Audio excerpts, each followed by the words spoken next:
In just the last 7 days, we have seen rally goers at Donald Trump's rallies be left out in the cold to get hypothermia. We have seen them suffer from heat exhaustion, have to be sprayed with fire hoses and then taken to the hospital and treated. And then, of course, over the weekend, we saw once again Trump supporters left out in the middle of nowhere, no buses to come pick them up, and they were either forced to walk miles to go get back to their vehicles or wait hours upon hours for buses to finally show up. But let's not forget the big one either. You know, all those things are bad. And all of those things were created by the Trump campaign themselves. But there's still the COVID factor running around there. And according to a new study that came out this weekend, at least 30,000 new cases of COVID-19 can be linked to Donald Trump's rallies that he held between June and September of this year. Those rallies, those events that he did, including the one that ended up killing Herman Cain, 30,000 COVID-19 infections directly linked to Donald Trump's super spreader rallies. Now, that's not surprising in the least. I mean, this is honestly the least surprising news we have heard all year. And yeah, they did study this. You had scientists, you had medical experts who looked at this. They crunched the numbers. They did the tracing. You know, they did the projections. This is what happens when you go to a Donald Trump rally. It increases the number of infections in an area. And then those people, because they're not all from that same little clustered area, take it back with them wherever they came from. That's just science. That's basic virology. Infectious disease study. That's what happens. So, what now?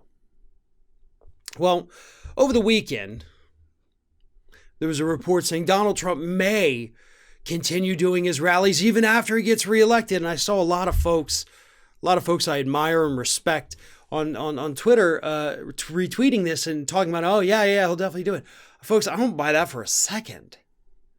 Do you honestly think this man is going to go out there and hang out with these riffraff who he couldn't stand? He wouldn't even let them into his own country club. You think he is actually going to still go out there and spend any time with these people at all? Absolutely not.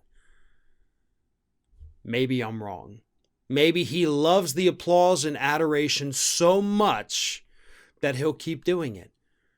But this isn't exactly the kind of crowd that's going to fork over money to go see him. So even if he attempted to continue doing the rallies, it'd come to a pretty quick stop once people realize, oh, I have to pay to get in here now. That's not going to happen. Because after all, if Trump's not running a campaign, he can't spend campaign money on it. He'd have to spend his own money on it. And those rallies are expensive, so you'd be paying $300-$400 just to go in and listen to Trump rant about the media for 90 minutes when you could just watch his Twitter feed for 90 minutes and get the same thing.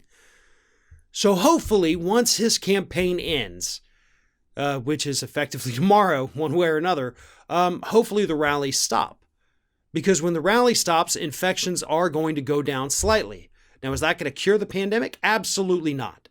Is it even going to really make a dent in daily numbers? Nope. But what it could do is prevent people from dying. And I don't care if they are MAGA hat wearing, Trump cultists. They shouldn't die from this. They shouldn't die because they were irresponsible and Trump encouraged them to be irresponsible. I'm sorry, I just don't feel like they should. But that's the reality in which we're living. These Trump rallies are death traps. I swear to God, the dude's going to find a way to kill you if you come to one of his rallies. Come for the COVID, stay for the hypothermia, but if you're in the South, good luck. Maybe we'll shoot you with a fire hose. Because, it's 90-degree heat, 100% humidity. So yeah, one way or another, nobody's getting out of here alive.